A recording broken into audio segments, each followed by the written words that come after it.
Be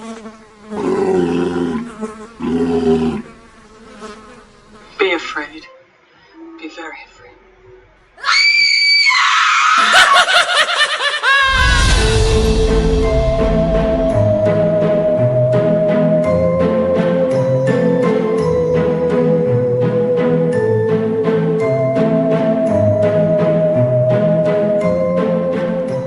Hello, welcome back. We are Horror Movie Maniacs. I am your host Grant, and this is my co-host Ben. Hi guys, thanks for listening again. We're now on the third episode of Horror Movie Maniacs podcast, but it's going to be our first ever Fearsome Face-off. We are both very excited about this. Pre-warning, we have decided that on the Fearsome Face-off we're going to enjoy a few beverages. So there might be a few ineligible words or random noises, but we're going to do our best. one or two maybe. Yeah, and also in celebration, I would say, of getting over 100 listens on the podcast. It's big news. We're very happy about that. Thank you so much, everyone that's listened. That's it. Yeah, thanks guys. Really appreciate it. I'm amazed that you guys want to listen to my irritating voice for so long, but thank you again. Right, so Fearsome Face-off. Give you a little bit of background of what this is. So, this is all Ben's concept, to be fair to him. We want to do almost like a tournament in a way, and we're going to argue different movies and come out with the winner and then have some sort of grand finale eventually. But today is the first episode of this, so how we came to this point of Tusk versus The Fly. So me and Ben both had some chats and we decided our choices for our favourite subgenre of horror. Ben chose body horror, I chose folk horror, and in that poll online body horror came out the winner, which is okay. Yeah, I mean, I think they're both great genres, to be honest. I love them both, so I didn't mind either way. To be fair, this has ended up quite cool, actually. The match we've got tonight, I quite like this. Yeah, I do. It's a good one. So the winner was body horror. Then we both chose two favourite body horror films each. Mine was Human Centipede and Tusk. And Ben, what were yours? Mine were Possessor and The Fly. So for mine, I kind of went with a father and son kind of thing, you know. David Cronenberg's Fly against his son Brandon Cronenberg's Possessor, which was my... I didn't know that. That's cool. Yeah, which is my horror movie of the year for like 2020, I think it came out. So it's kind of a little known one. It was a bit odd, but it got absolutely smashed in the poll, to be honest. It really was a landslide. Yeah, in the end it was something like 24 for The Fly, 1 for Possessor. So mine was a little bit more even, actually. yeah. But yours is modern versus classic, really, and mine were both fairly modern. Yeah, I mean, I took a risk with Possessor. You know, I went with that because it's an amazing movie, and I think everyone who likes body horror should have a watch of that. Especially seeing Sean Bean's eye pop out. That was exactly, cool. Yeah. So even if people haven't heard of it, hopefully it's now brought it to their attention. Yeah, it's a good film. Yeah. It's a bit slow, but it's really good. Yeah. Anyway, and mine was a little bit closer, actually. It was kind of a bit neck and neck for a little while there. And I could talk about both for any time, but I am glad that Tusk won. I think it's got quite a few cool nuances and stuff like that we can talk about. It's certainly an interesting movie, yes. So, yeah, that's where it led us. So it's Tusk versus the Human Centipede. So, diving straight in. No, wait, it isn't.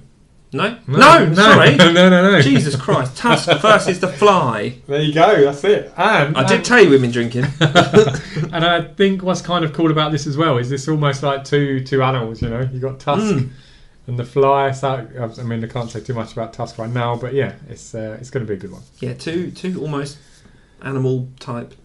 Yeah, body horror movies. Nonsense. Yeah. So, synopsis of Tusk. A brash and arrogant podcaster. It's a bit close to home. Sorry, that wasn't the plot. Make of that what you will. Yeah. Let's not get too arrogant, right? A brash and arrogant podcaster gets more than he bargained for when he travels to Canada to interview a mysterious recluse who has a rather disturbing fondness for walruses.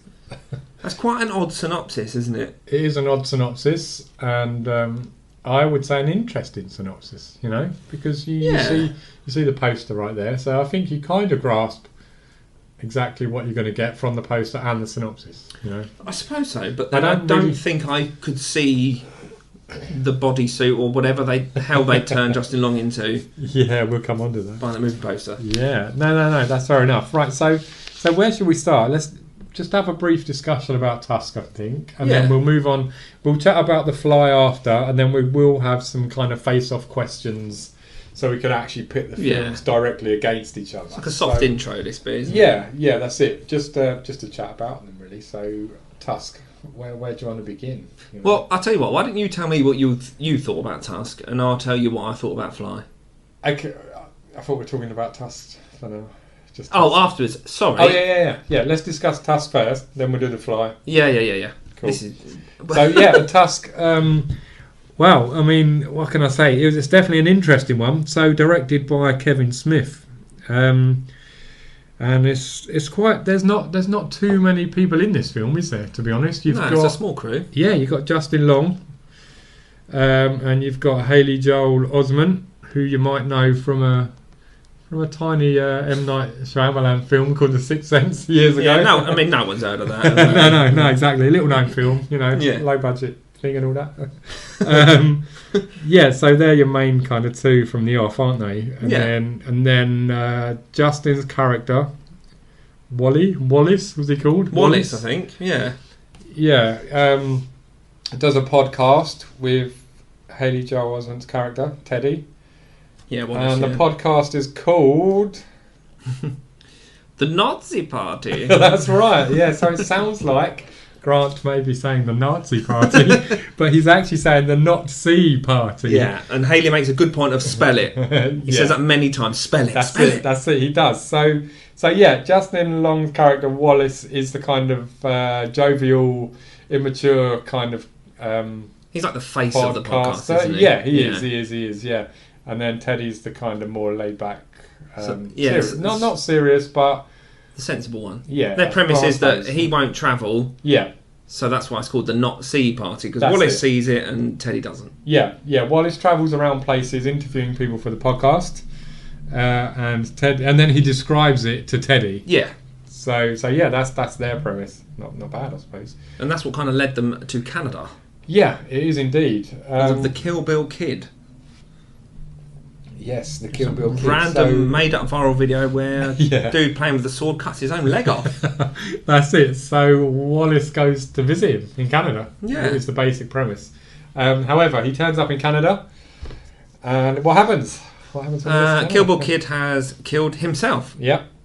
So Wallace, not wanting to waste the money or his time, etc., decides he needs to seek out something else. And he happens to go to the lavatory in a little bar, and he finds a really well-written letter about a guy talking about all the stories and travels he's had. Yeah, no, he does indeed. And I quite liked when he found the letter. It was quite cool, wasn't it? Really.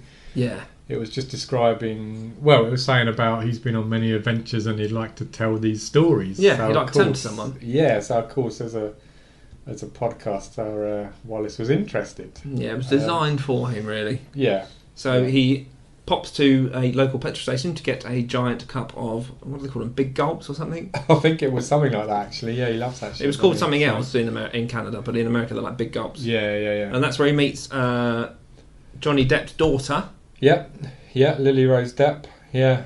And, funnily enough, the other cashier, the other assistant, was played by Kevin Smith's daughter. No. Yeah, Harley Quinn Smith. You saved that one. So her name's Harley Quinn. Yeah. Well, That's cool. but Kevin Smith's a massive comic book nerd, isn't he? I know, but that's just cool. I didn't even know that. Yeah. So Harley Quinn Smith is the other cashier. Oh, it is. Yeah, look, Harley Quinn Smith. We'll come back to a little Easter egg later on about those two. Oh, that's cool.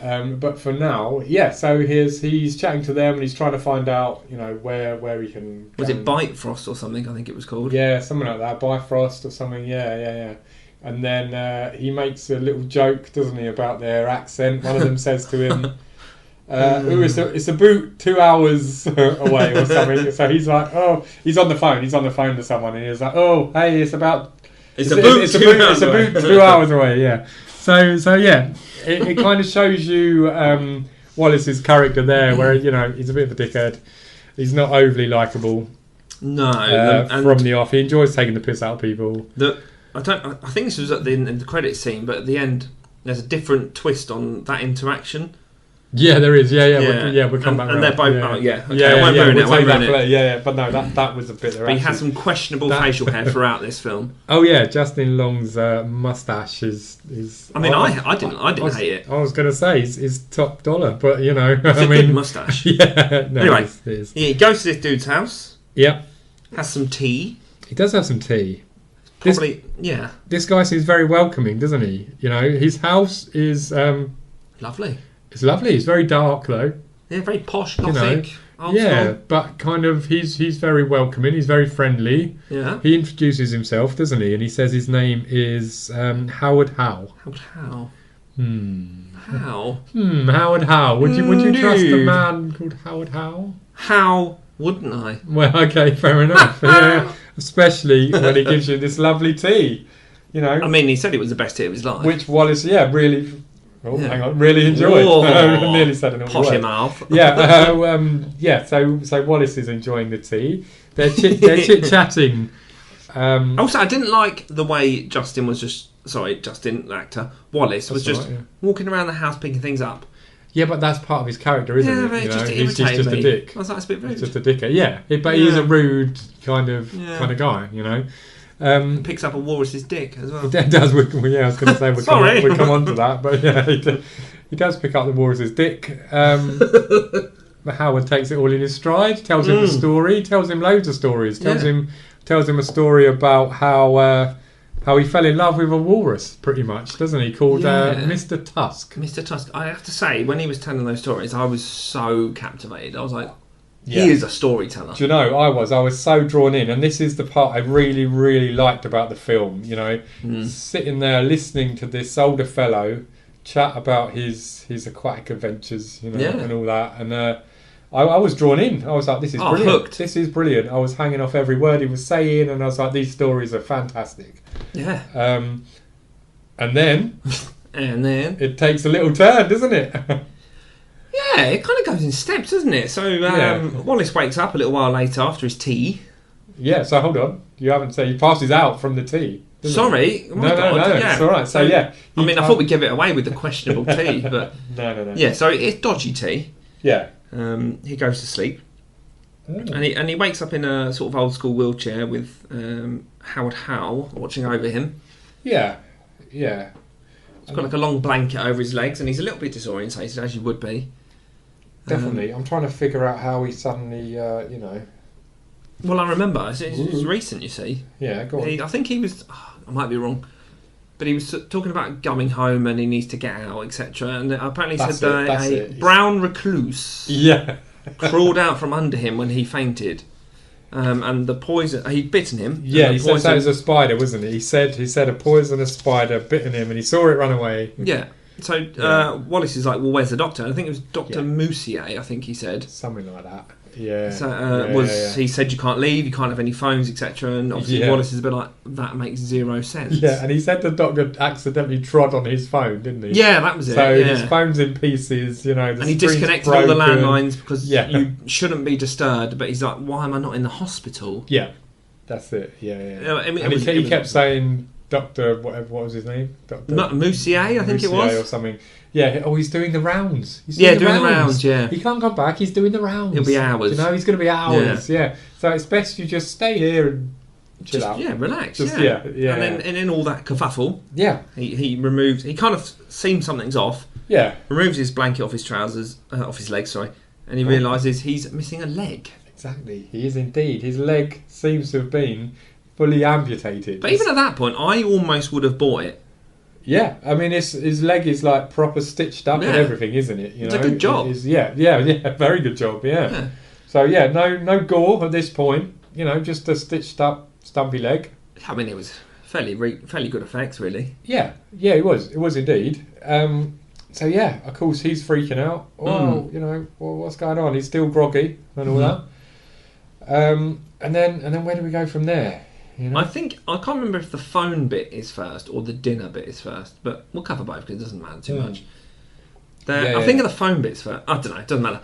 Anyway, at some point he finds his phone and he gets hold of his girlfriend back home and his mate, but they miss the call, and Mr. Howard Howe catches him using his phone.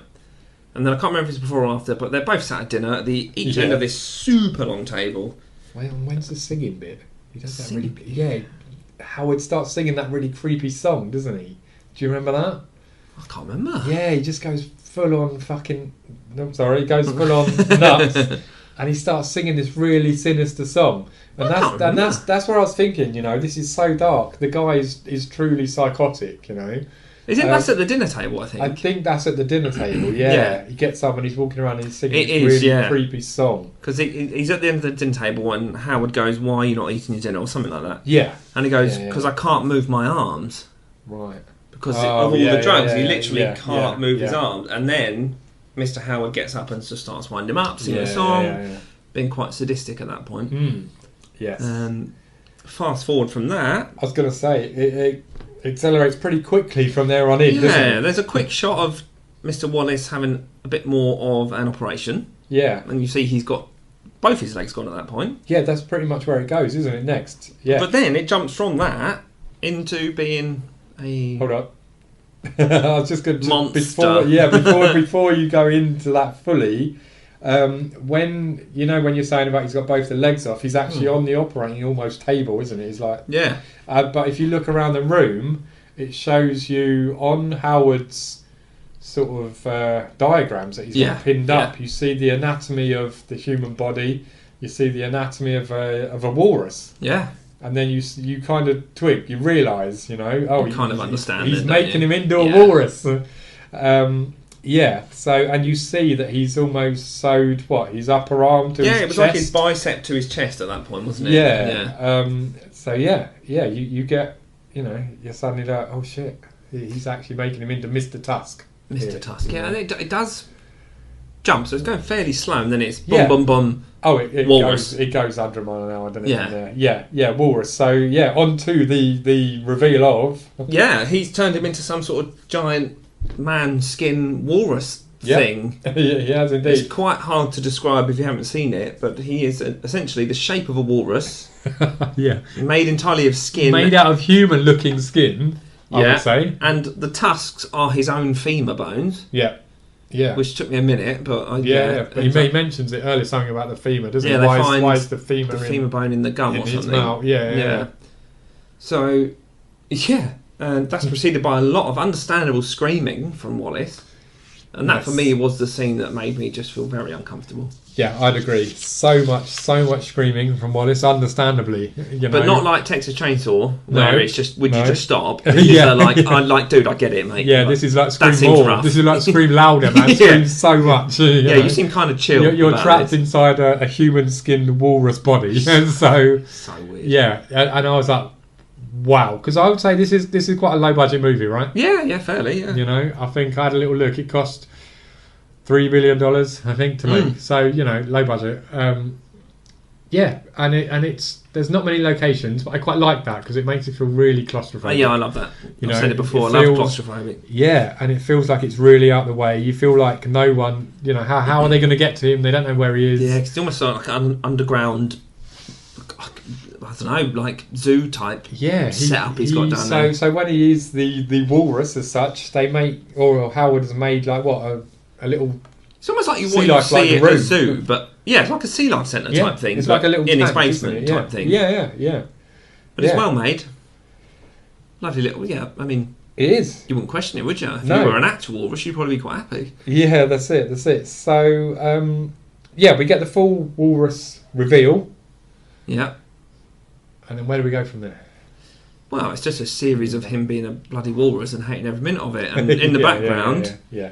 we're introduced to Johnny Depp's character, Guy Lapointe. We are, which I have to say, took me a second. I was like, "What, dude? Who's this Joker? What?" And then suddenly I was like, "Hang on, I It recognise takes a that minute, guy." doesn't it? Yeah. And twigged, it's Johnny Depp. Yeah.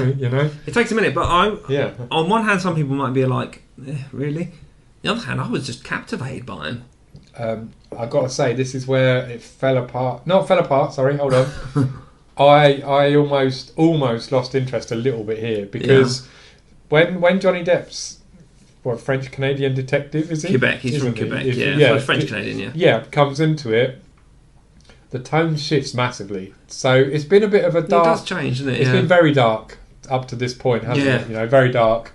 There's been the odd humorous moment, but from here on in, that it turns almost into more comedy It's like a film of two halves for a in a bit. way, yeah. Yeah. So, and it took me a little while to get on board. So Johnny Depp's character, Guy Dupont, Lepont? Lepont, yeah, Point? something like that. Something like that. He's very over the top and silly, isn't he, with his accent Yeah. and stuff? You know, very how would you put it, parody-like almost. Yeah. But then you get used to him and you warm to him. Yeah, you adjust. Yeah. You know, and you realise that he's been tracking Howard. the guy we know as Howard Howe. For like 30 years or He's something, been yeah. tracking him for a long time. That is most of his professional life. That's it, and he believes that he's a serial killer that is doing horrible things to human beings.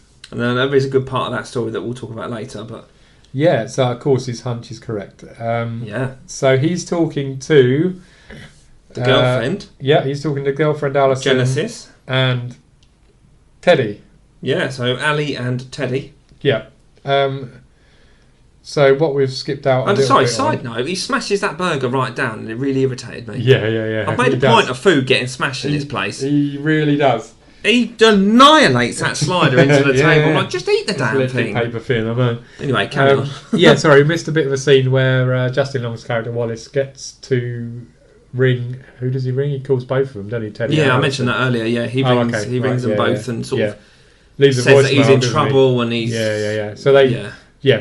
that's how they end up finding Johnny Depp's character, and so they go off on an adventure to find out where Wallace is.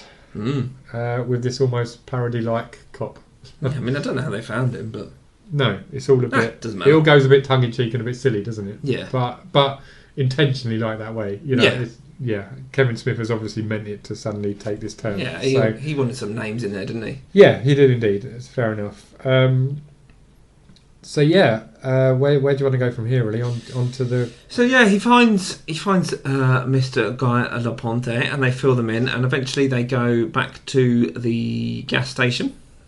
They sort of retrace his steps basically, and they eventually find where he is. But this is where that scene is. I don't think it's the end credits. I think that's where they go into the. Ah, yeah. That's where they do it. Sorry, yeah, you're right. Yeah, I thought So- it was that sort of delete scene. They go back to the gas station and they're trying to describe him. And They shows them a picture, doesn't he? yeah, On it shows a the picture, phone. and then the two Yeah. clerks both hold combs up to their face, Yeah, and it's a damn good impression. that's it. Yeah. Yeah, and then they turn because you can't see them. They've got their backs to the camera, haven't they? Yeah, And they both turn round and they've got combs over their It's a nice lip touch. area, and they're like, So "Oh, spot on. mustache" or something. Yeah. And I Mr. lost it, Mustache, man. yeah. I found that part actually laugh out loud. well, that was good. I loved funny. that. So yes, they make it to the petrol station. They figure it out a bit more, and they know where to go. Kind of, I think. yeah, kind of. They know the town. Yeah, and all while this is happening, it's cutting back to Wallace and Howard, isn't it? Having a bad day. Yeah, and Howard is just trying to literally make Wallace be a walrus. You know, he's trying to get him to behave like a walrus. He's trying to get him to swim in this little tank that he has. Well, they find etc. the other dead walrus. That's it. Yeah. So Wallace is in the tank. He goes underwater and like absolutely screams his head off underwater again, Yeah. where he sees that Howard has tried this before. There's another Yeah. body in the water. Yeah, it's not gone so well. No. So yeah, of course he comes back up. It's all really unhinged, all really sinister, and yeah, but almost kind of amusing. It's an odd. Yeah, it's an odd funny, film. but it's also depressing as hell. Yeah. Oh yeah, definitely. But yeah, so they eventually find the house, don't they? Yes, they do. And they, at this point, obviously, to snap back a little bit, Mr. Howard decides that in order for him to be a proper walrus, he needs to know how to fight. So Mr. Howard jumps in his own Oh my god. non-surgical walrus suit. Oh my god. Yeah, but he's got his own face still hanging out, hasn't he? So, It's almost like a sleeve. Yeah. And they end up having this kind of ridiculous fight, but also a little bit sad as well. Yeah, Because Justin really doesn't want to be doing it that. almost at the start it made me laugh. I was like, oh my god, this is so ridiculous. This is funny. But then when you're thinking, yeah, but Justin's character Wallace is actually trying to fight for his life. You're like, oh man. The other dude could just take his suit off. Exactly. Yeah. You're like, oh man, this poor guy You know, this poor arsehole guy who's been he was an arsehole, but I don't know if that's he was an arsehole, but he doesn't yeah. deserve to be, changed into a walrus. But and he's fighting for his life. Walrus versus walrus scene. Walrus versus man-rus. Yeah, absolutely top scene. So they end up finding the house, and as they burst through the door, Mr. Howard is about to, I think he's about to shoot him. He's about to kill him. Was it a knife? I can't remember now. He was about to kill Wallace's I think so. walrus thing. He was about to kill him. And Wallace sort of uses his tusks to stab his feet. Then he sort of waddles on top of him. Yeah. And then proceeds to murder him. And absolutely mullers him with the tusks. I don't think it's even murder, is it? He just gets what's coming. He just repeatedly stabs him with the tusks. With his tusks. That's it, over and over and over again. Yeah. And that's sort of where it stops a little bit, and then they recap. A year later, I think. Well, they come in, don't they? And they see what's going on, don't they? Yeah, Teddy and Alison come in, they see what's going on, obviously horrified. As you would. And then it kind of cuts off, and it comes up a year later. Yeah. And they go to, I think it's a zoo. Or some sort of animal park. I'm not really sure where it is. Anyway, they pull up and they go around the back and they see this little hut and a little mini pool with a beach ball in it. Yeah. And they call his name and he doesn't come out, but they throw this fish down and then he waddles out, eats the fish, and they're kind of like, Wallace! And it's almost like he's forgotten who he was at that point, isn't it? It's like he needed reminding. Yeah, it is indeed. And then Alison says, doesn't she? She's like the very last thing, she's like, I love you, Wallace. And then you can see that she's crying. And then you have that shot of Wallace with the tear kind of coming down his face. Yeah. So it's like he kind of, I think he probably kind of wants to forget about his past life a little bit. That's it. He knows he is what he is now. Yeah. And there you go. And then that is it. And that's the ride that is Tusk. Yes, it is indeed. So absolutely crazy bonkers film. Worth a watch, I would say. I enjoyed it. Oh, gotcha. Yeah.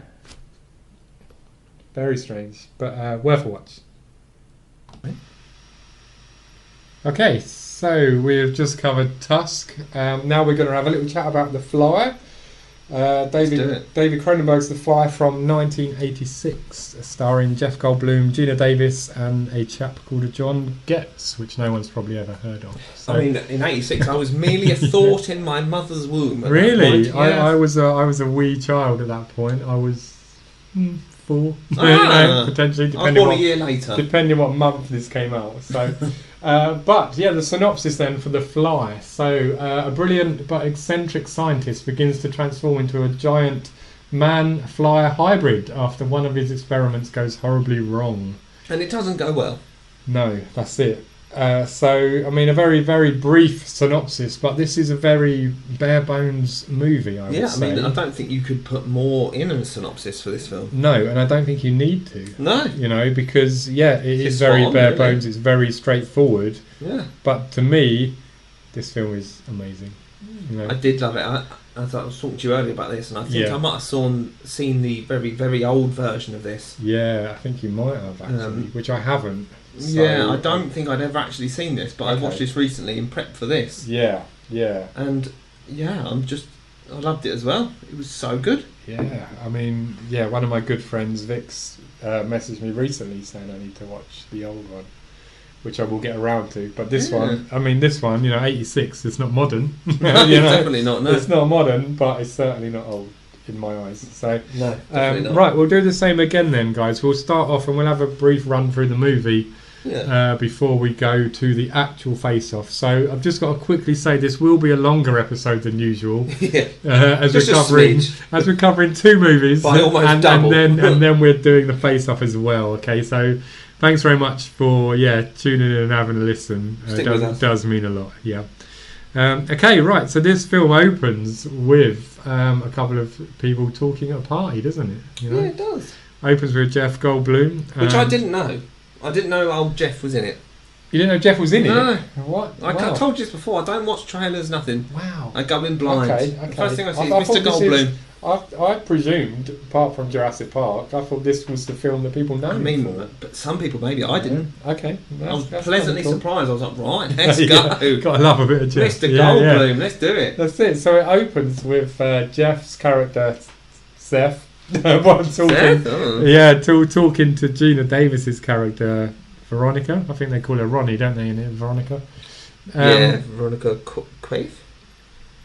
He's just chatting about. He's just chatting about his experiments and He's stuff. just Really, chatting her isn't up he? a little bit, He's isn't just he? chatting her up. Yeah. That's it. And she seems He's to be trying to going impress for her. it. Yeah, yeah. He's using the old Jeff charm. She bites. Yeah, that's it. And yeah, straight away they end up going back to his very strange apartment. Yeah, it's a weird one, isn't it? It's like a loft. Yeah. Warehouse type vibe. Yeah, you know, they get to the apartment and he almost unlocks the shutter door, Yeah. doesn't he? You know, and straight away, like I've seen it before, but straight away it'd been a long time, and I was thinking, wow, you know, the alarm bells, come on, you know, Let me just open this shutter. She's got to be thinking. What the? Let me open the front shutter. Yeah. What am I doing here? What? We don't do doors here. What have I done? We're in a back street of a warehouse. Come on in. That's it. So yeah, cool. So they wander in. You know, he's chatting to her, and then suddenly he goes off on one about his experiments, doesn't he? I mean, he's a bit of a hunk in this film, though, isn't he, old Goldblum? He's Without a ripped, doubt, isn't he? without a doubt. I think he's in most films, to be fair. But yeah, I mean, But he has his top off a lot in this movie. yeah, he does. You can tell he was feeling himself. Especially later on. Well, you know, 2 layers. yeah, so straight away he starts chatting about this experiment he's doing, you know, and she's like, "Oh, okay, tell me more." And then She's you a see, journalist, isn't she? yeah, but that's it. And then you see that she reaches into her pocket and pulls out a little tape recorder, and you're like, "Okay." So yeah, starts recording it, and he's blabbering on about all his teleportation experimentations and stuff, you know, and you're like, "Okay, this is kind of cool." I don't think much of it, do you? I suppose at this time, not having seen many horror films, having watched this, No. I was like, oh, it's just some sort of science experiment. That's fairly normal. Yeah, to be in someone's exactly. house. So then, yeah, she's recording it, and then suddenly he twigs she's a reporter, and he gets a bit like, "Oh, what are you doing? But not much. No, he doesn't. He's still doesn't very much into her. Yeah, he's like, "Oh no, please don't tell your boss. Please don't put this in But the. you can get naked. Please don't put this in the newspaper or magazine or whatever, you know." But take your clothes off. And she's like, but you knew I was a journalist, and it's like, "No, I didn't." And she's like, "Oh, you did." And then anyway, you know, I did say. she's like, "All right, I've got to go now." And then straight away goes tell her boss. Yeah, immediately. Who's Yeah. like, what, her ex-partner or some nonsense? Yeah. Her ex-partner. But side note on that... Stathis, I think his name is. Staffish, yeah. Side note on that, I was watching that and I was like, I recognise her so much. Yeah. Why do I recognise you? I had to Google it. But Yeah. Beetlejuice. Yes. She's the main star in Beetlejuice. She was indeed, but I think, was that after this? I believe, yeah, it was. Yeah, Beetlejuice was This was after this. 86, Yeah. but she's also in Thelma and Louise. With Susan Sarandon. Good on her. You know, great film. Oh yes, it's a classic. Again, not sure if it was before or after this. I think they were all around the same kind of time. To be Probably fair, like late 80s, I'd imagine. yeah, I think so. But yeah, so I think they had kind of a good rapport, didn't they? You know, when you're watching them together, they had some good Yeah, they got on, good didn't they? chemistry. Yeah, they got along. So anyway, she takes this to her boss, and he's like, what the absolute, you know, are you on about?" You know, that sounds like complete What the bollocks. hell? yeah. And he's like, "This guy's just a magician. He's stringing you along. You know, I've seen this trick 1,000 times with other musicians. No, with other magicians. But this one's a scientist. Yeah, maybe. So anyway, he turns up at the office, doesn't he? He does, Seth Brundle, Seth Brundle. Jeff Goldblum Jeff... turns up at the office. Mr. Jeff. You know. Yeah. Anyway, Veronica ends up going back to the apartment, and Seth shows her the experiment. He's Was like, that the point where he tests it when she's not there? Where all this nonsense No, starts? that's a bit later. So, okay. so he says to her, "Right, I can teleport stuff, but only stuff that is not alive. Yeah. You know, inanimate objects." And he's like, give me something personal to you," he says.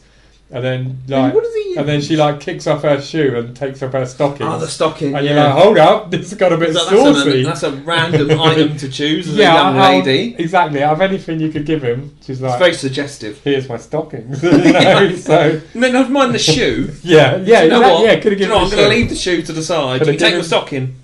Yeah, exactly. Anyway, he pops the stocking in Filthy. one machine, doesn't he? Yeah, You know? he does, yeah. Does a bit of on the Press a keyboard. couple of buttons on a very On the modern really, computer. on the really old-looking keyboard. Very intuitive, ancient computer. Before you know it, man, the stocking has gone. Couldn't believe it. It's gone. Couldn't believe it. No. What happens next, man?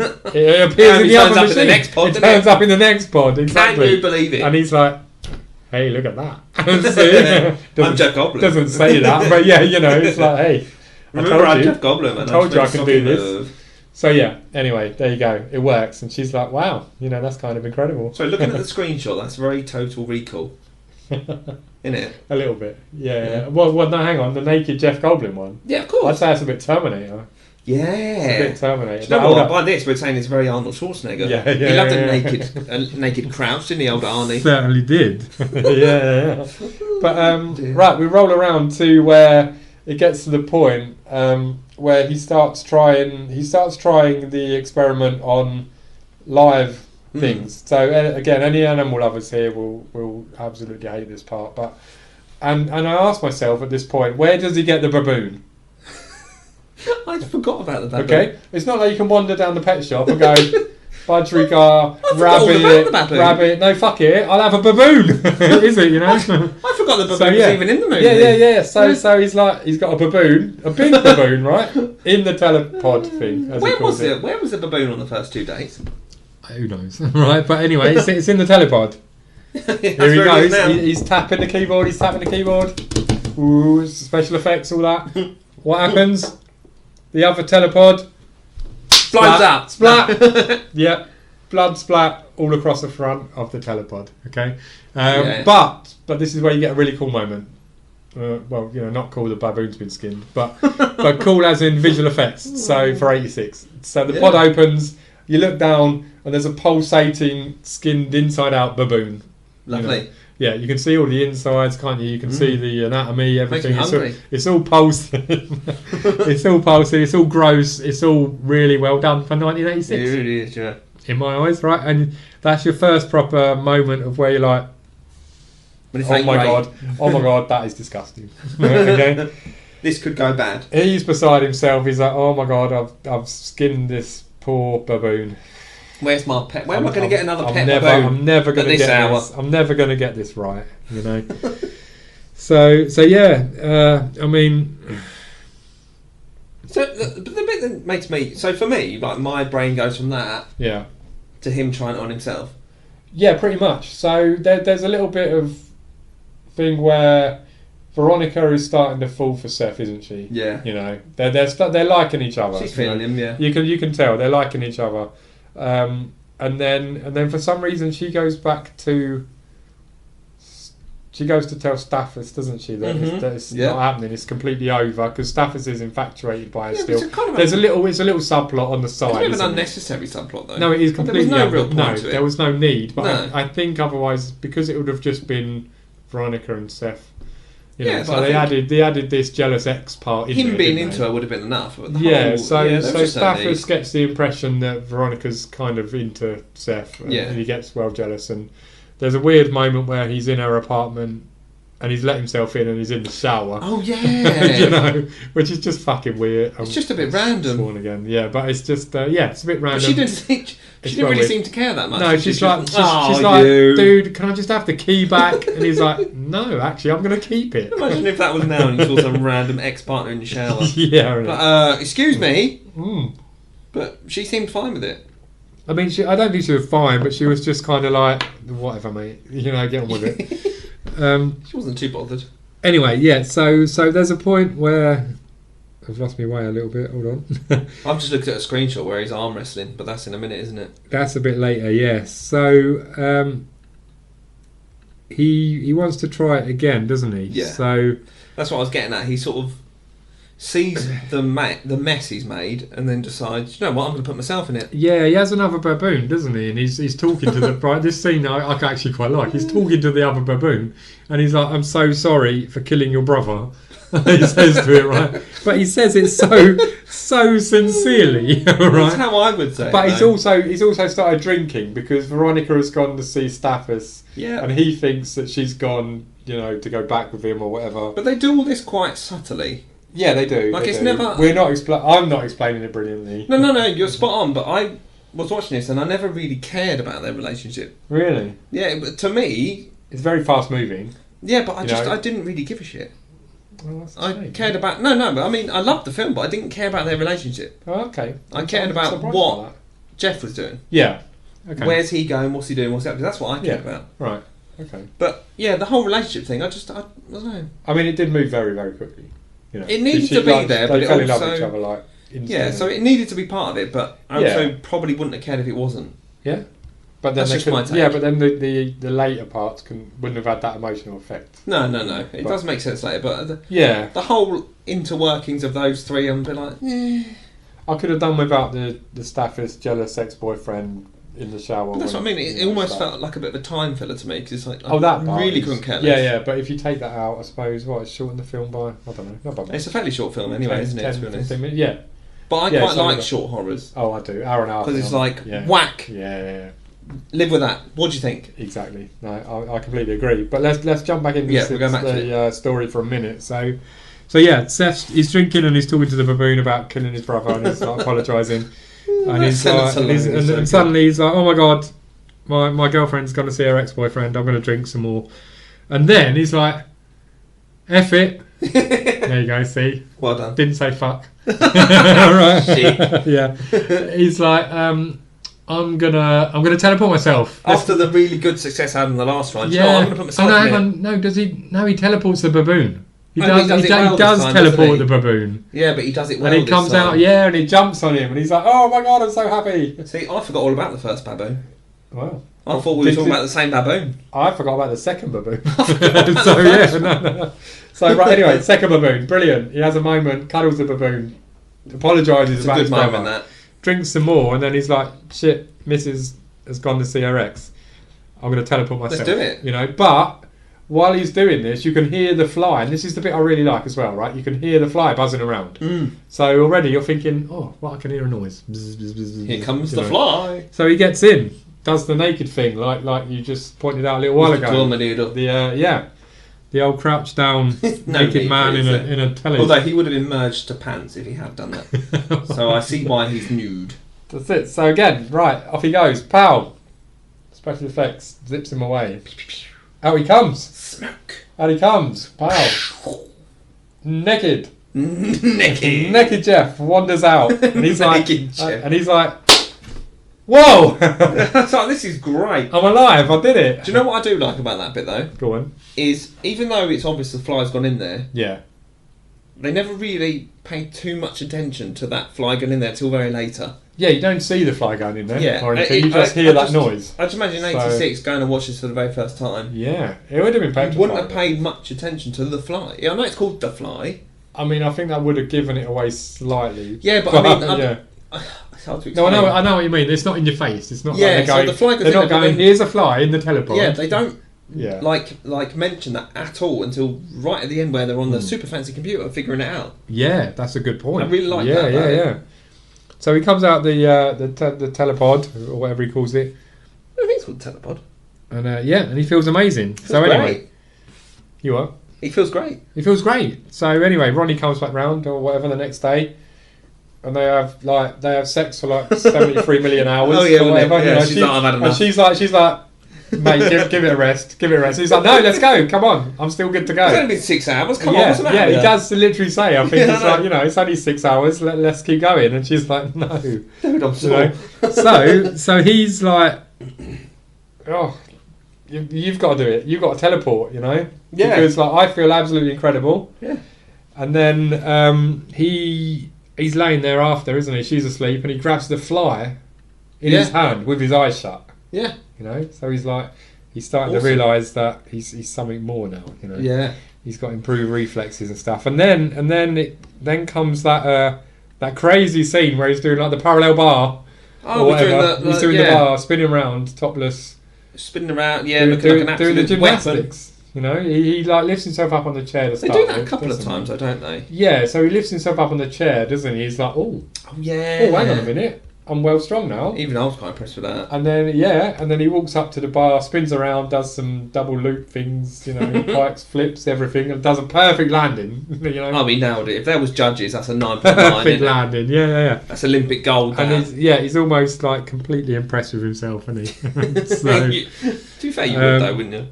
Yeah, so he's feeling great. And then anyway, they go out for... Is it out for like breakfast or coffee or something? I remember him putting... I counted them. I think it was like 9 sugars in his coffee. I think it was, yeah. He's talking like 15 miles, 55 miles an hour, whatever. He's like super high. He's on something. And he's spooning the sugar in, and she even goes, doesn't she? Ronnie goes, oh, would you like some coffee with your sugar? Yeah, she's like, you don't normally take sugar or something like that. And he just keeps pouring it in. And then he's just keep going. Yeah. But he starts to slowly get agitated and things, doesn't he? So because she's quite hesitant still. Yeah, he got that cut on his back, didn't he? Yeah. From the like little circuit thing. Yeah. And she notices that these thick black hairs have started to come through it. She gets those hench scissors out. Yeah, his face starts to look blotchy. He starts getting aggressive and things like not physically aggressive to start with, but he's like, "Oh, you need to get in the teleporter. You need to do it because then you can keep up with me in the bedroom and stuff like that." It's like, and that's what balls over, doesn't he? He starts to get really fed up with her. Yeah, he does. That's it. So he starts shouting at her, and you can see that he's kind of losing his mental state. His marbles are kind of going. He's changing. He's changing. That's right. Yeah, definitely. That's right. So anyway, they have an argument. She storms off. And he's like, well, whatever. I'm going to go out, go to the bar. Go to the bar, And so, boy, does he. Boy, does he go to the bar, yeah. So what happens when he gets to the bar, Grant? Well, first note, he turns up in just a leather jacket. Yep. Mr. Goldblum doesn't put a top on. No. He's just wearing his bare chest. Yeah. And his leather jacket. Which I think, can I just say, like he always wears the same clothes, doesn't he? Yeah. But then she buys him some new clothes and it's that jacket, he's just got that one on, hasn't he? So yeah. So he goes to the bar, he sees a young lady at the bar. Mm-hmm. I think they're trying to go for a bit of a promiscuous vibe with her. I think so too, yeah. Yeah, he starts chatting her up and then there's 2 chaps having an arm wrestle. And I can't remember the exact words, but he said something along the lines of, I bet I could beat them, or something like that. Yeah, something so like that. He has an arm wrestle with the big dude, and this for me was the first effect that I was like, oh shit. Yeah, this is a good bit. Yeah, and he's arm wrestling away, and then he just snaps the guy's arm, and it pops straight out of his arm. Yeah, literally just rips his wrist open, doesn't he? I mean, we're looking at the screenshots now. Yeah, skin comes away, doesn't he? Bone pops out a little bit. Yeah, but I mean, even looking at the bit, like, in the film, I thought, wow, that's decent. Yeah. Looking at these pictures now, yeah, that still looks amazing. Yeah, I'd agree. That doesn't look fake whatsoever, and we're zoomed right in. It's very, very well done special effects, I think. Even for now, like, that's incredible. Yeah, no, definitely. Holds his arm down, it's equally the same. And the bit for me is, once that's done, he's a bit like, oh shit, sorry. Yeah. She still goes with him. I know, but I mean, this is a problem of 80s horror movies. I know, but he just snapped a guy's arm out of the skin. She's like, let's go. Yeah. I mean, we'll discuss it maybe another time, but yeah, I mean, obviously, women weren't portrayed brilliantly in 80s horror, were they? But she was like, you're strong. She's like, yeah, wow, I find that hot. You've literally just like ripped someone's hand off their arm. Let's go. Yeah. So, and then they come back to his strange apartment place, don't they? It's a strange apartment, but he picks her up like they get like halfway up the stairs and she's like exhausted. She sits down. I'm tired. She sits down. He picks her up and like runs up like 7 flights of stairs or whatever. But I don't remember that building being that big, to be honest. It didn't seem we didn't see the first. No, but when they pull up in the cab, it looks like 2 floors. Yeah, exactly. But apparently there's 28. Yeah, and then he runs her up the stairs and she's like, oh wow, amazing. And then next minute you see her sitting there in just her like denim jacket and nothing else. Well, some pants. Yeah, pants and denim jacket kind of vibe. But they swiftly come off. Yeah. And then from there, where do we go from there? Well, it all kind of goes downhill, really, isn't it? Then I don't know what her name was, Gina Davis. She decides she's not quite done yet. She still has some feelings. Yeah, she turns back up, and the other woman is still there. But that's where the poster line comes from, isn't it? So Gina Davis turns up, and she says to, let's call her Easy Girl from the bar. Lady of the night. Says, she says the line, be afraid, be very afraid. Such a classic. Which is the classic line from Which The has Fly. just been in everything as You well, know? though. Yeah. So, but I think it's even on some of the promotional material for The Fly and stuff. I mean, that's such a classic line. Yeah. I never realised it came from The Fly. Did you not? No, not at all. Oh, wow. You hear it everywhere, Yeah. don't you? Be afraid, be very You afraid. do. It's always everywhere. Yeah, yeah. Never realised it was because of that. No. But then from then on, the transformation happens fairly rapidly, doesn't it? You know, you can see his face is changing, it's getting all pockmarked, it's getting blotchy. And then she goes back. There's like a time break, isn't it? Like 6 weeks later or something like that. Yeah, and then like he's looking in the mirror, isn't he? And he's starting to transform. He's looking in the mirror. His fingers are a bit fucked up. They're like joining, aren't they? Yeah, a little bit. But then they're where they're the nail swelling comes and off. stuff. Yeah, and he squeezes his finger, That was and like all the gross. pus shoots onto the mirror. That was And grim. like, it's like that's The disgusting. bit before that, which I didn't mention, when they're arm wrestling, Yeah. he's grabbing his hand and there's almost like white secretions coming out of his Yeah, fingers that's as well. true. Yeah, no, that's a Remember good that. point. That's a good point as well. Then you mentioned a pus, so it just seems unnecessary. But yeah. I remember So, yeah. seeing that, like, oh. It's pretty grim. But he doesn't seem too bothered by it. No.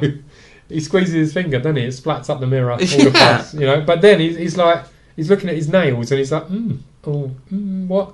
And then he like just pulls his fingernail off. Yeah. And mate, anything to do with nails, Yeah. teeth and eyes, nails, for me, I'm like, oh my god, what the He seemed pretty fine with it. gets me? Yeah, he did. He was like, okay, but to him, it's almost like he's almost intrigued, isn't he? Being a scientist, I think Minor side effect in a way. Yeah, he's kind Yeah. of like, oh, what's going on here then? Yeah. You know, and he slides his fingernail off, and I'm like, I'm nearly vomiting, mate. I'm nearly like, you know, like. I mean, I don't like pus. So The amount of horror films I've seen, I still don't like pus. there you go. It's just unnecessary. So yeah, he's you know his nail comes off. He's starting to look terrible. And then when you see him next time, he has gloves on, and it made me chuckle because he's typing on his computer and he's got like gardening. He's got like gardening gloves Yeah, like on. builder's gloves almost. Yeah, that's it. Yeah. So, But he's still done. You know, he nailed the words. He didn't make one typo. no, that's it. And Can you he's still believe got it? he's still got his human mind at this point. Yeah, And he starts running the sequence, doesn't he, to see what his DNA now is. yeah.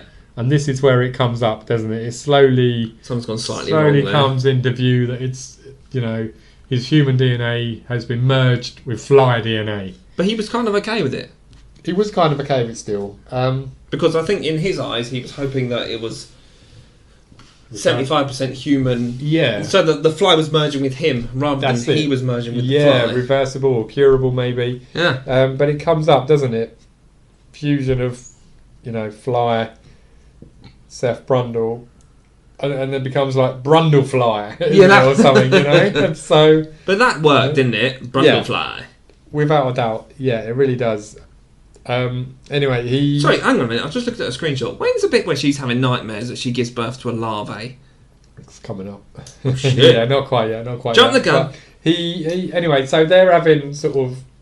I wouldn't. Well, they don't really have time to have issues, do they? But They're not getting on anyway, no, are the they? film's moving rapidly. Yeah, they're not getting along as such. You know, she's getting scared. He's more like, why? He Embrace doesn't. it, He yeah. doesn't really seem to grasp the fact that he looks hideous. You know, he's Yeah. like.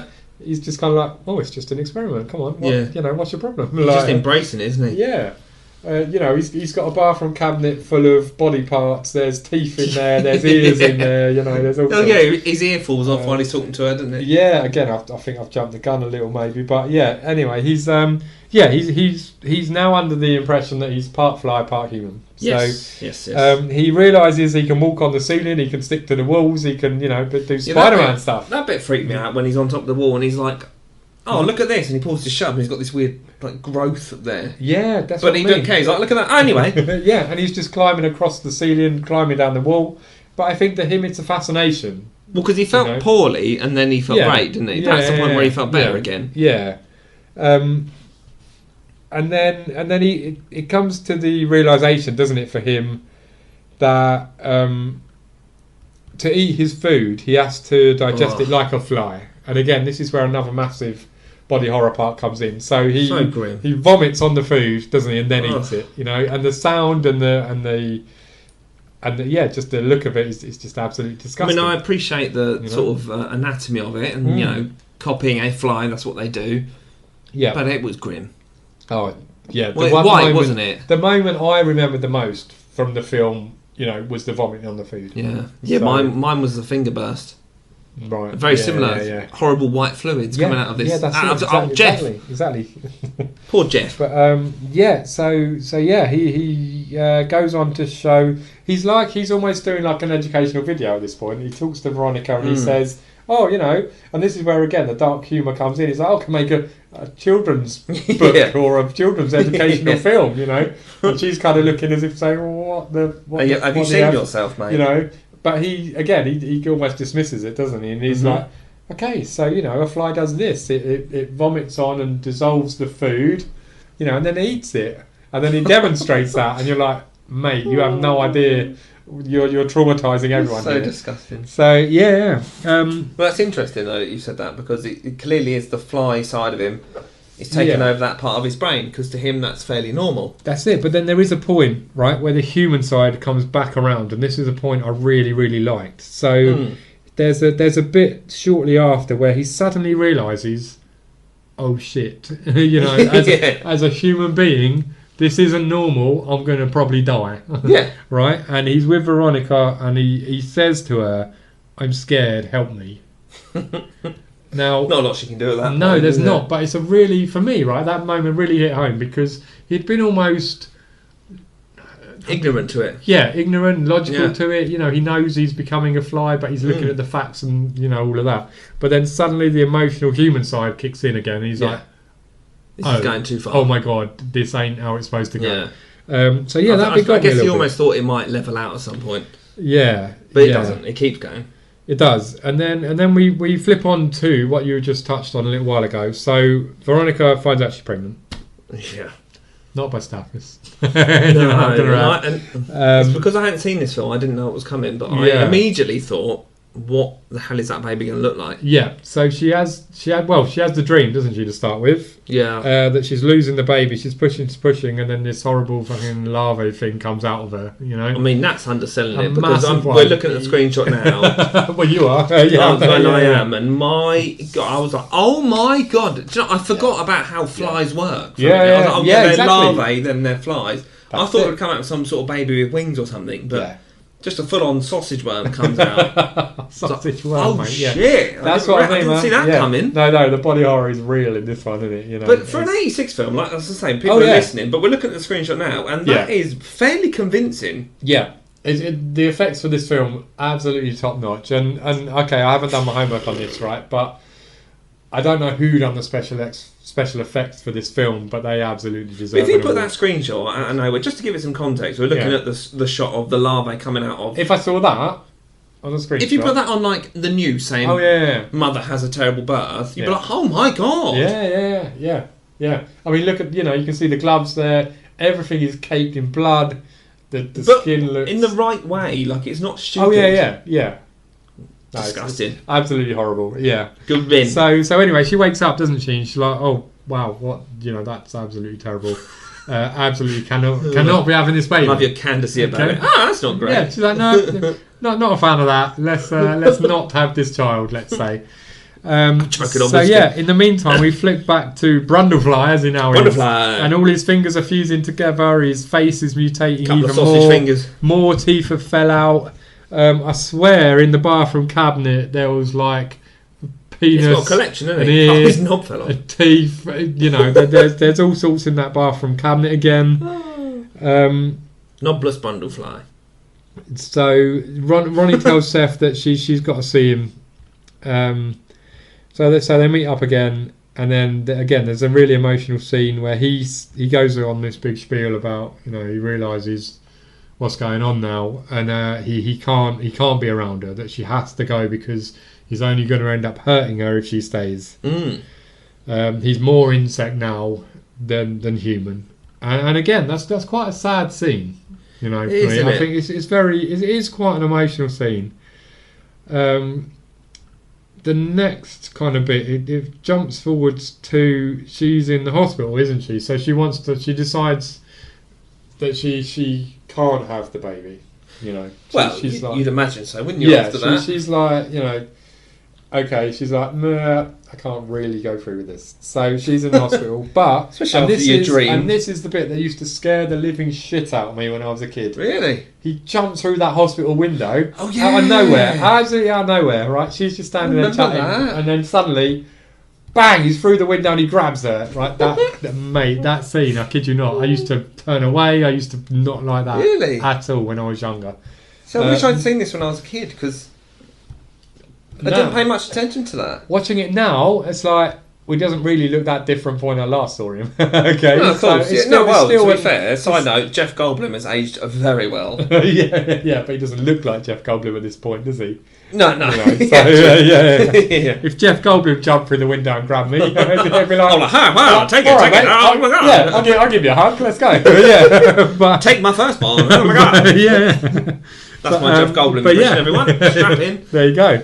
But yeah, no, he grabs her, flies out the window, and you know, he's like, you know, you can't go through with it. You need to have my child. Blah blah. Have my fly, baby. Yeah. So More whiskey. again, it then moves forward there. He takes her back to the apartment again, doesn't he? Yeah. But Stafford follows them there. Oh, Staffers. You know, so. Or does it? No, does he follow him there, or does he I go think he there talks to him, after he doesn't he? takes her? I think he figures out that they're going to go there. Yeah. So he goes there, doesn't he? Yeah. And then there's some really disgusting bits coming up, which I absolutely fucking loved. You know, so It was some good shit. And I didn't know where it was going, so I was pleasantly surprised. yeah. So Stafford is wandering around the very small apartment, and I don't know if you noticed this, but you can see a shadow on the ceiling. I didn't notice that. Okay, so you can see the shadow above him, right? So you know the fly, Brundle fly, Yeah, Seth shit's Brundle, coming. whatever you want to Yeah, call yeah, him, is about to get him. Anyway, next minute, yeah, jumps him, doesn't he? You know, and then do you want to describe what happens next? Doesn't he? See, I'm trying to put this together myself here. So I swear he pops his arm. Doesn't I don't think he pops his arm. He grabs his arm and then he vomits all over it. Oh yeah. And this is an absolutely insane See, special effects scene. even that bit was good. But Yeah. it was the leg bit for me. yeah. I was going to That say, right? stood out to me. So yeah. he does the arm, doesn't he? The hand, he vomits all over the Which wrist was and hand. good. Yeah, It and was good. It all melts away, doesn't it? You But see I was the still a bit skins. like, yeah. Have you got it on the? You see the skin, you see the bone. Stafford's, screaming like, he's melting my arm. But it was the leg for And me. then he does the same thing to his leg. And Yeah. I liked that bit because it was like the arm bit. You could argue they were fighting. I'm Yeah. going to burn your arm. Blah, blah, Yeah, blah. yeah. The leg bit was so unnecessary. Exactly. It was just an extra. It was scene just of to be a gore. bastard. Yeah, it was just an extra gore scene on top of the disgusting scene. But the effects were so good. You just see his leg fade away. Yeah, that's it. It just melts away, doesn't it? I need to look into how they achieved that effect because That bit was class. it is amazing for 1986. Yeah, I mean, Absolutely you could have put incredible. that in any modern movie and thought, Yeah, that's sick. But that's, to go off on a tangent here, that's why I love the Thing, the 87. Because even though it was done with obviously compared to now, a very low budget, yeah, the effects just stick in you. Like, Yeah. you just remember them. exactly. And I think they still work today. Oh. It's The Thing is an It's been absolute many beauty. years. So is Yeah. The Fly. so. Yeah, his leg melts. Yeah, his leg melts, and then Brundlefly is trying to grab Veronica, and he's saying they all need to be together, the baby, Yeah. Veronica and him. So he's trying to get all of them into the telepod, isn't he? Together, Yeah. to make them into one being almost, Yeah. which is now truly effed up. Which is, right? yeah, it's a strange suggestion from Yeah. old Jeff. So one thing I failed to mention, when Stafford comes into the apartment, he's fully loaded and he's got a shotgun on him. He's ready. So yeah, I mean he's no longer got it. It's on the floor because his hand and leg are melted. He Right. couldn't use it So if he so Brundlefly, trying to get them all in the telepod. He gets Veronica in there, doesn't he? Yeah, not the socking.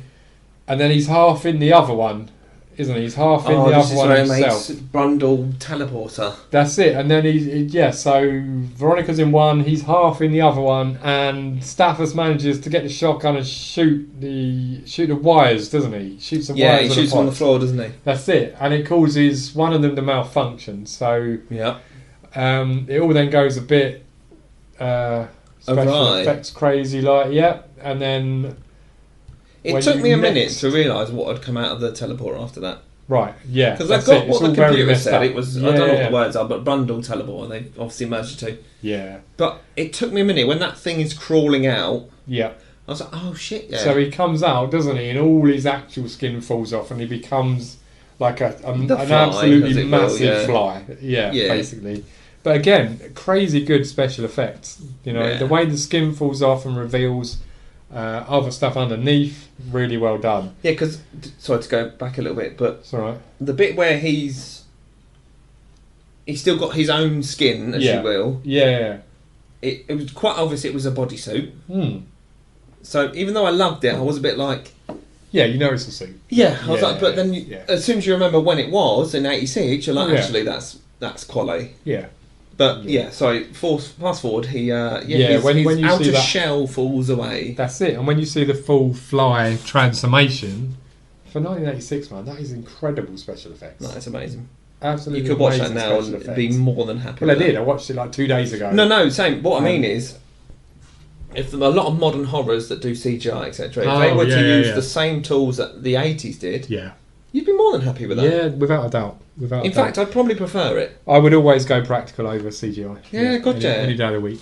I'll go back to the Thing. The effects in the Thing versus the modern The Thing. It's no, I will take no the comparison. Yeah, well, I know. I'll take yeah. the 20-30-year-old CGI over that Yeah. any day of the week. Yeah. Well, like I say, the practical stuff, isn't it? Oh, it's beautiful. So good. Except for Puss. Puss is gross. But yeah, so he comes out this massive human-sized fly thing now, all sinew and tissue and horribleness. And then Veronica comes back out, doesn't she? She gets out of the pod, Oh yeah. manages to get hold of the shotgun. Brundlefly's kind of crawling along the floor at this point, isn't he? Looking all sorrowful and I don't know. I feel sorry for him then, though, didn't you? Yeah, I do. That's it. And then she doesn't want to shoot him, does she? But again, there's a really emotional moment. What's left of his hand, he pulls the barrel of the shotgun to his head. Oh yeah, he pulls it against And his he forehead. holds it against his forehead, and then she pulls it back away. And you're like, shit, she's not going to kill him. I got sorry, I'll go off on another tangent. That's what I do. Yeah. I got a flashback to Alien Resurrection, Oof. where Sigourney Weaver's in that bed going, "Kill me!" Yeah, yeah. My brain went yeah. straight there, and it was almost like a sympathy kill. But yeah, it was. Yeah. You can but- tell where a lot of modern horrors took inspiration from this movie. Mm. That's my point. Yeah, definitely. No, you really can. And then you think for a minute she won't kill him, and then she points a shotgun at him, and bang, Roll credits. fucking explodes his head all over the place. I know. was thinking, if you weren't to kill him, where would you have gone with that? If it hadn't ended like that, Yeah, I mean it had to, didn't it? there Really? couldn't have been an It had alternative. to. It had to. So she blasts him in the face. Parts of his face fly off absolutely everywhere. Again, an absolute. It's juicy. It's another sick special effect, Yeah, And then that's it. Cut. Credits roll. And you're like, Mm. wow.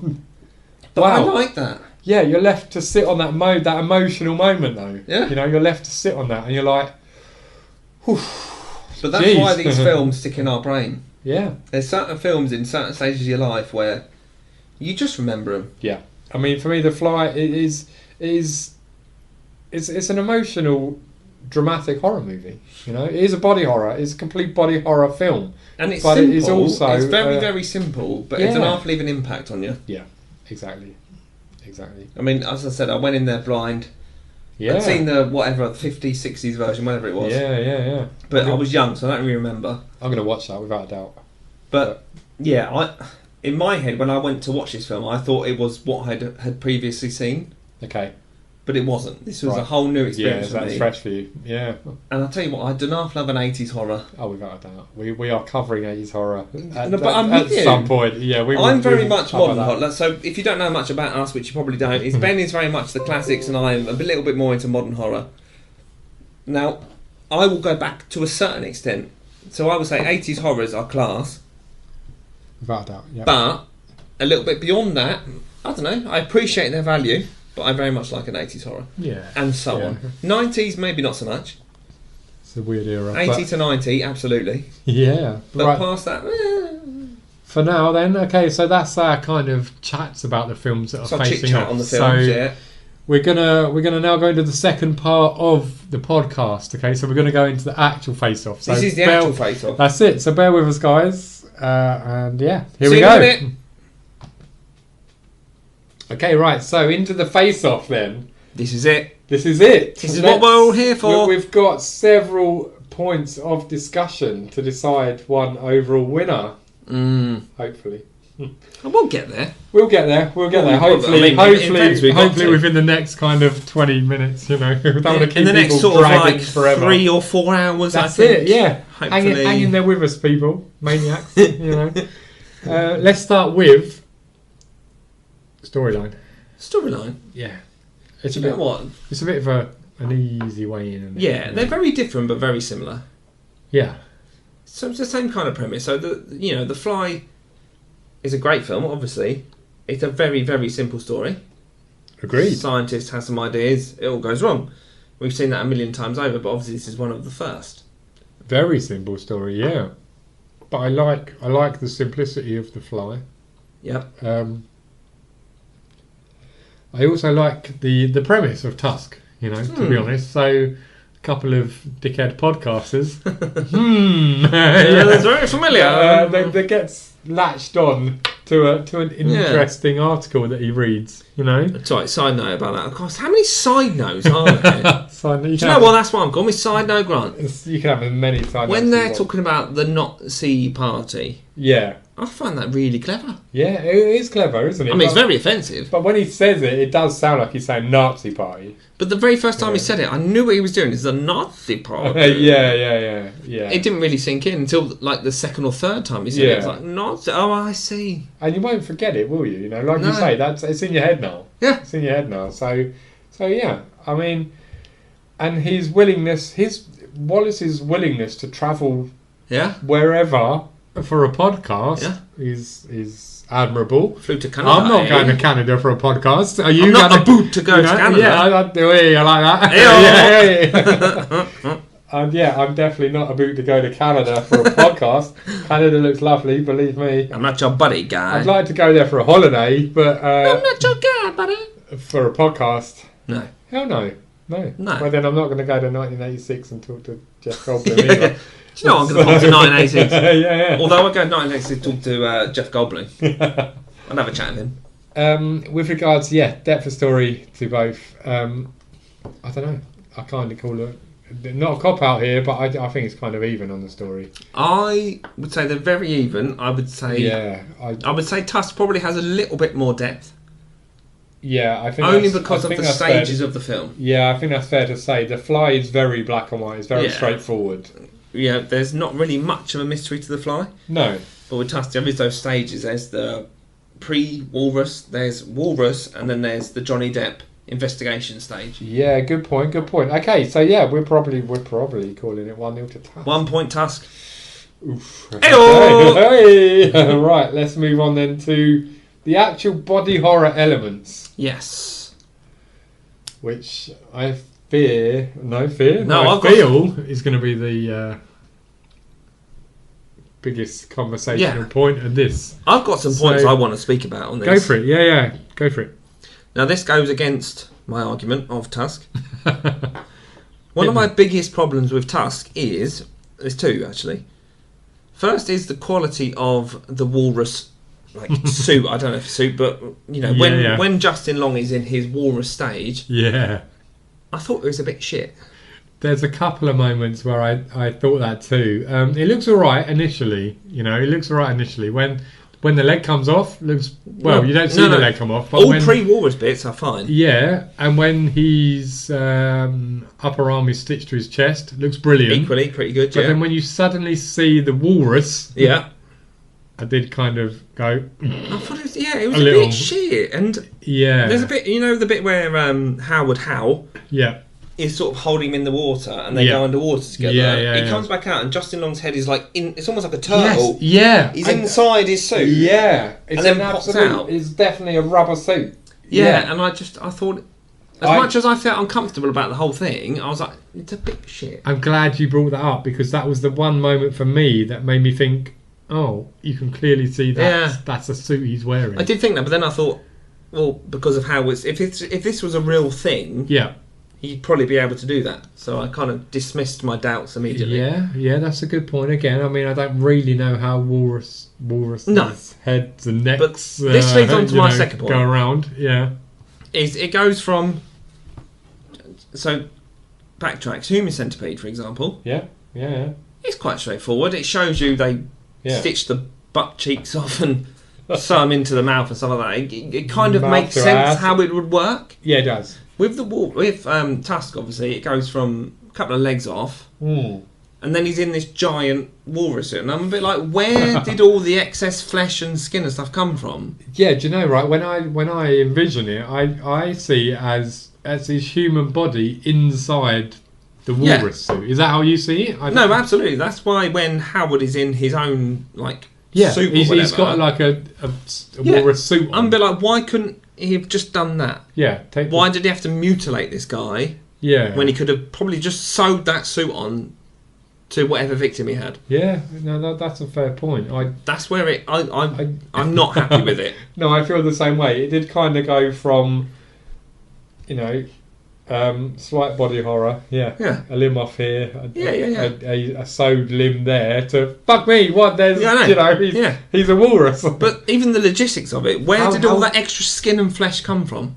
Well, I just presume other humans he's killed, but and also the tusks in his face.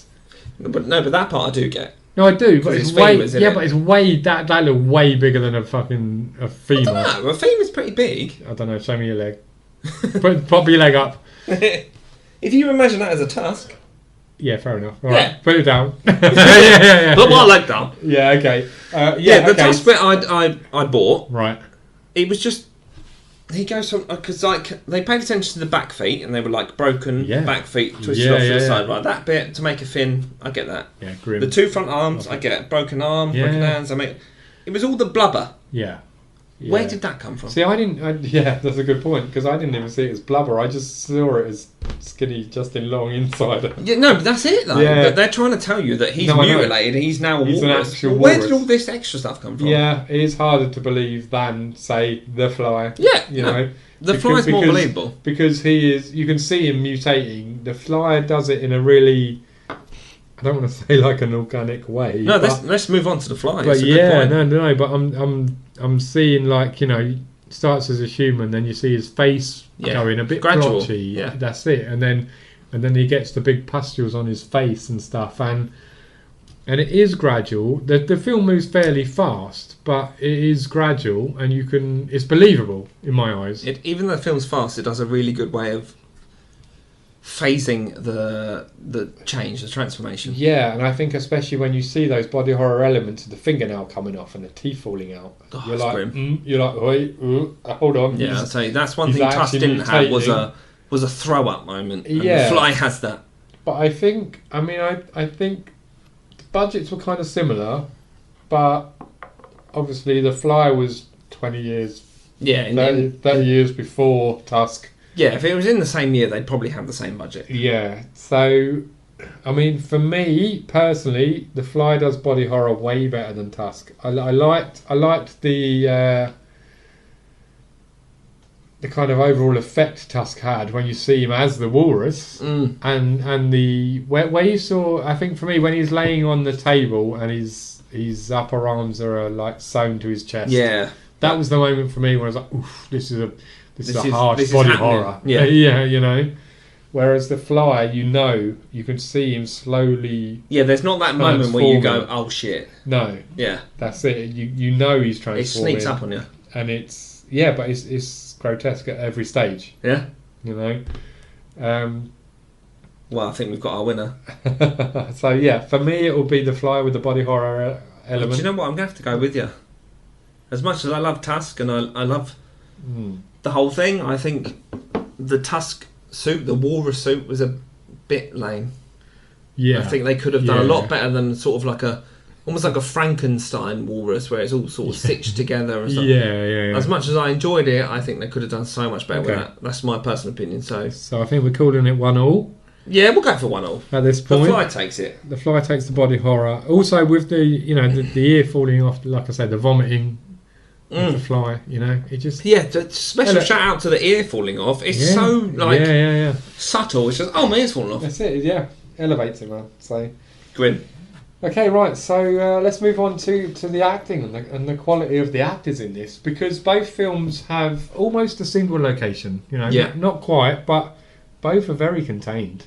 You know, That's I didn't realise when we were doing this and we were putting the vote to people, I didn't realise, because I hadn't seen Tusk, so I didn't know that they were both very contained one location films. Yeah, and I think I'm much the same. I don't really recall seeing The Fly, so I kind of went in there blind. Yeah, but that makes it much better to judge. Yeah, and I mean the acting in both films for me is really good, man. You know, Goldblum's charm, obviously, in The Fly. Gina Davis, I think, didn't have loads to do, but the chemistry between Veronica and Seth was great. Yeah, I mean, it's I think she was a lot better in Beetlejuice. Yeah, but she had a bigger part to play with. Yeah, you know? I don't know. I wasn't impressed with Gina's character. Okay. I thought her quite plain. Yeah, almost could have been played by any. But you know what? Even counter to that, I think the film could have just been Jeff Goldblum. I think you didn't need anyone else at all. Just him, as what a silent. I think you could have done the whole film in his apartment. Him going through these stages, baboon, all this sort of stuff. Like, there's so much to it. Do you know, that's actually a really interesting point of view. I don't think you needed anyone else. I'd be well into seeing just a if one-man you think about it, Fly. What stands out to you about The Fly is Jeff Goldblum and all his transitions. It is the transformation. Yeah. You don't need anyone else. No, but I think nearer the end, you do have that emotional connection. I mean, I did, but... No, I think there's an argument that if he came out of there, you know, part machine, part fly thing, it could have ended at him going, you know, like, kill me or whatever. Do you know, they could have done something, and I think it would have been fine. I'd love to see just a one-man performance of The Fly. I'm fully on board for this. Actually, that is an amazing idea. Yeah. Hit me up! Yeah, I'll direct it. Somebody. Yeah. I mean, that's the most input I've got. But you couldn't do a one-man walrus. You can do a one-man Tusk. No, this is what I was kind of leading to this. So it's a bit unfair because obviously The Fly is it's a classic. Yeah. You've got very early Jeff Goldblum. Now we can sit here and talk about Jeff Goldblum, but at the time, Jeff Goldblum was very much unknown. He wasn't. He didn't have the weight he does now. No, definitely. Whereas now, obviously, we've got Johnny Depp, his daughter. Yeah. We've got Hayley from Sixth Sense, huge actor. Yeah, Justin Long. He's been in a lot of horrors, you know. So. Right, I might be wrong on this. I need to Google this, but Drag Me to Hell. Yeah. Gets a lot of shit. It does. And I disagree completely because I think Drag Me to Hell is a great film. I don't like it. How dare you? We haven't discussed this at all, have we? So no, this is new. This could go anywhere, but no, it wasn't. It is him. I knew it. It is. It is. I love Drag Me to Hell, and it's Sam Raimi as well, isn't it? Yeah. Who I actually love, obviously from Evil Dead, but Drag Me to Hell wasn't for me. Oh, dude! But we're gonna have to talk about that another time. No, that's fine. I happen to very much like Drag Me to Hell. Let's discuss it on another day. That's why I went there. Justin Long. Yeah. So, I mean, one of my favourite films ever, not horror, is Dodgeball, and Justin Long is a legend in that film. Yeah, brilliantly funny. So, he immediately drags your attention to this film, but also Jeepers Creepers, obviously. Yeah, I guess, but he had a rough ride in that. I mean, I think Justin Long. I think Dodgeball. And you must have seen Barbarian recently last year. What a film! Again, you know, kind of. If you haven't seen Barbarian, I would say stop listening now for a few minutes. I forgot all about him in that, you know. But you know, again, he plays an absolute arsehole character. Yeah. Yeah, he's a bit of an knobhead. But the things he gets put through in that film, fucking hell, man. You know? The bottle with the fucking... Is he the one where she's holding the nipple and he's like milk or something? Yeah. Oh, shit, yeah. Yeah, because she's like that mother demon thing, isn't she? But then he tries to throw the other character off the fucking roof to save himself. Oh yeah, he's right at the end, isn't he? Yeah, that's what I mean. So he plays arsehole characters really well.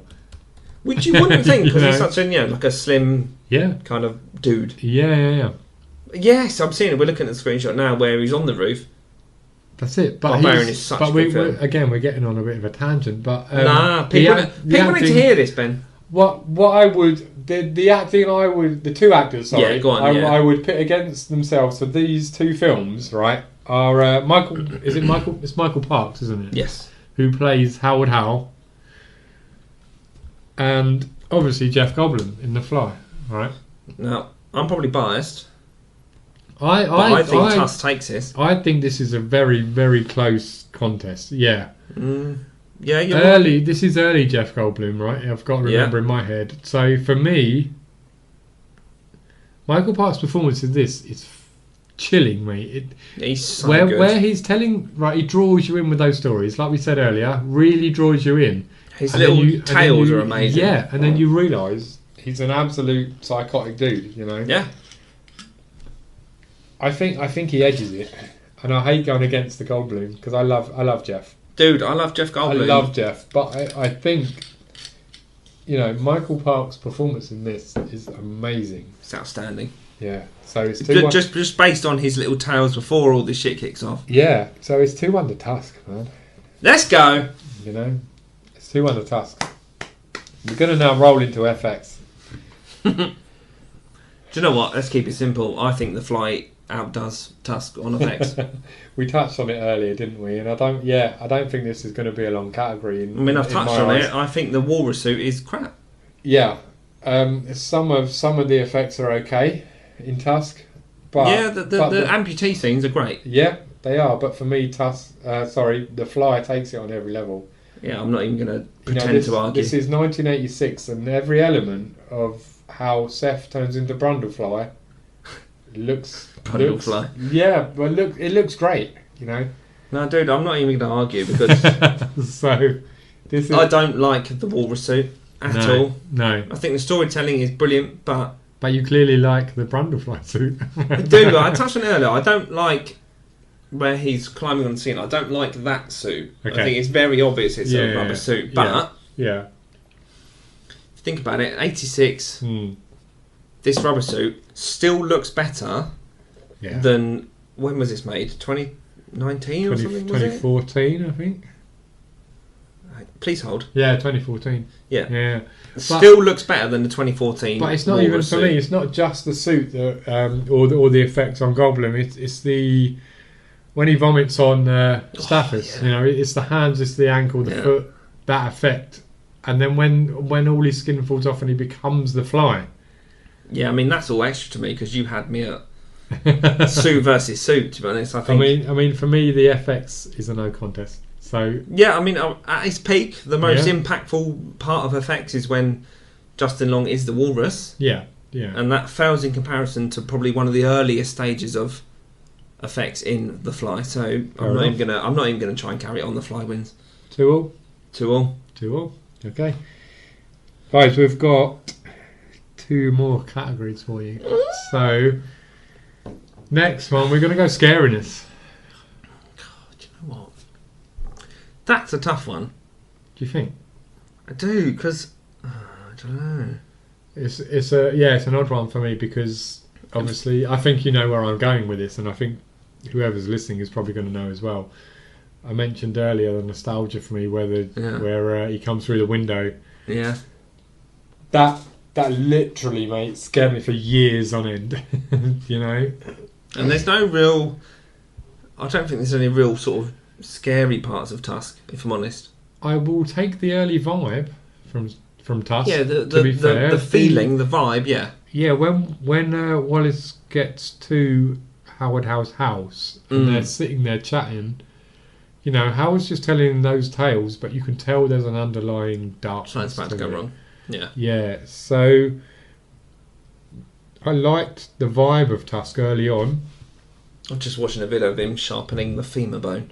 But for forgot me, all about that. Yeah, but for me, The Fly is always going to take it because of my nostalgic love of that smashing through the hospital window. And if I'm fair, obviously I'm a very big fan of Tusk, but I can't pick one moment in that film where I was scared. Yeah.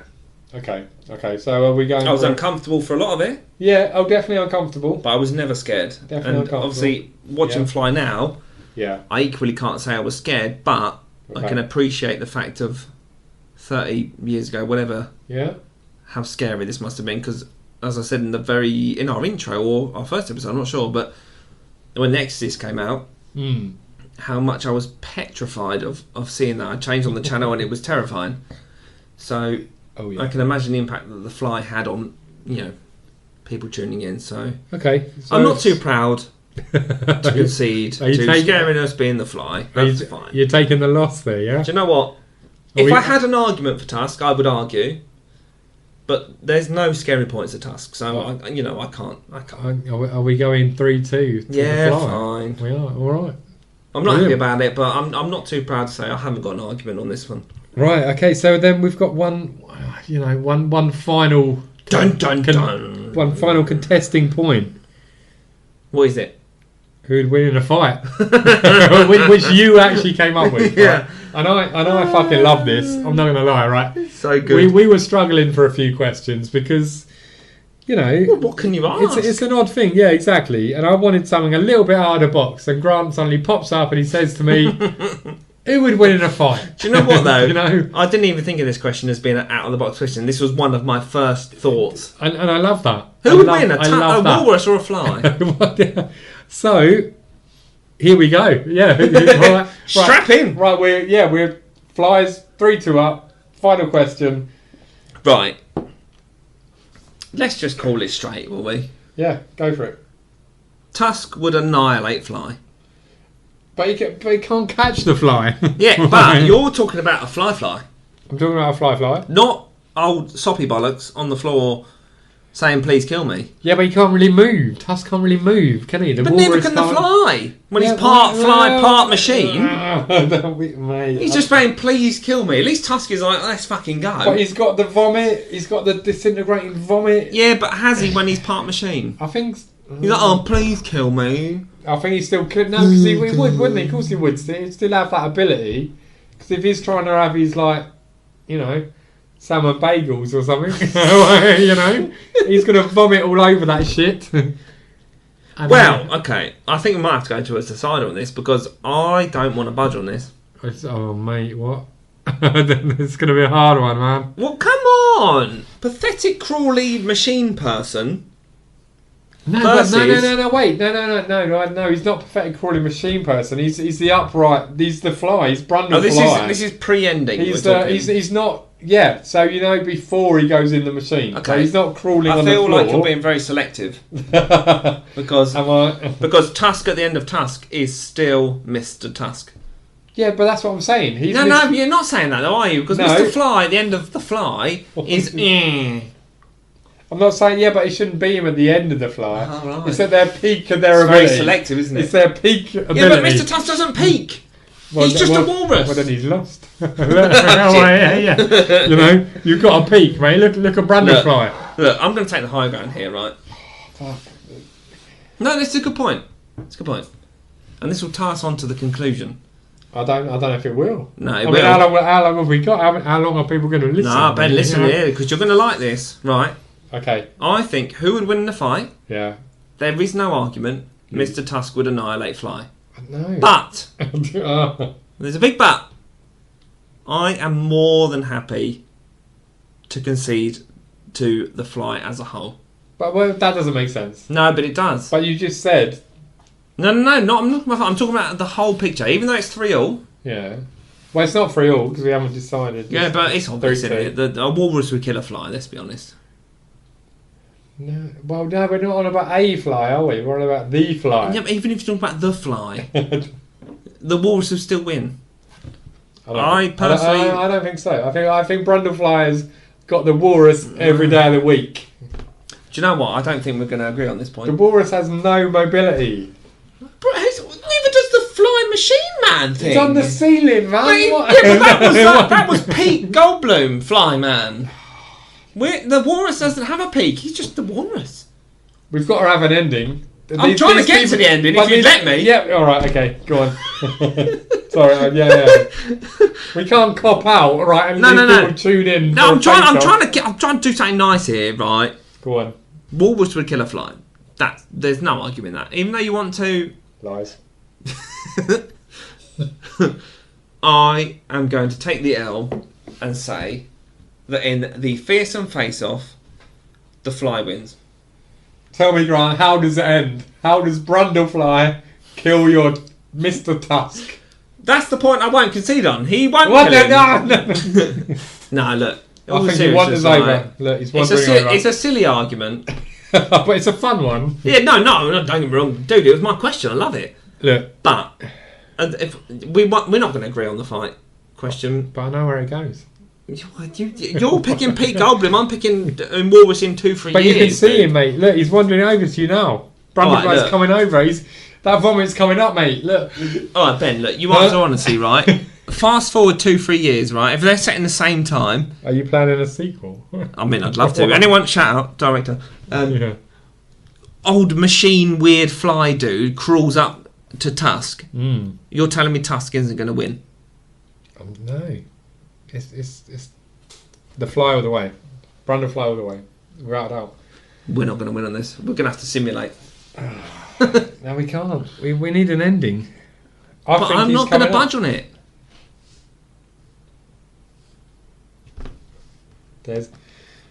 Right, guys, we're back. We've literally just gone and kicked the living shit out of each other in the toilet. You know, because we put on our walrus. We absolutely cannot decide who is winning this.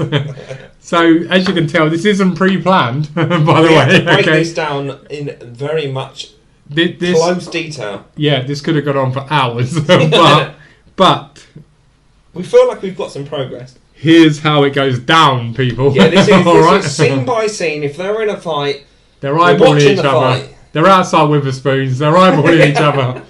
They're 8 pints of Stella. They've all got a WKD in their hands. Yep, they're 8 pints of Stella deep. You know, Walrus comes up. He's fucking biting the fly. Yeah. You know, Brundlefly's like, I ain't having any of this shit. I ain't having any of this. Starts vomiting all sorts of stuff. White stuff. Yeah, all over Walrus. Yeah. Slowly disintegrating him to the point that he just cannot continue the fight. And then he crawls up him a little bit, very slowly, because he's pathetic. But he slowly crawls up him. And then the ultimate, the final kill is he vomits all over his face. There you go. Brundlefly win. Hand raised.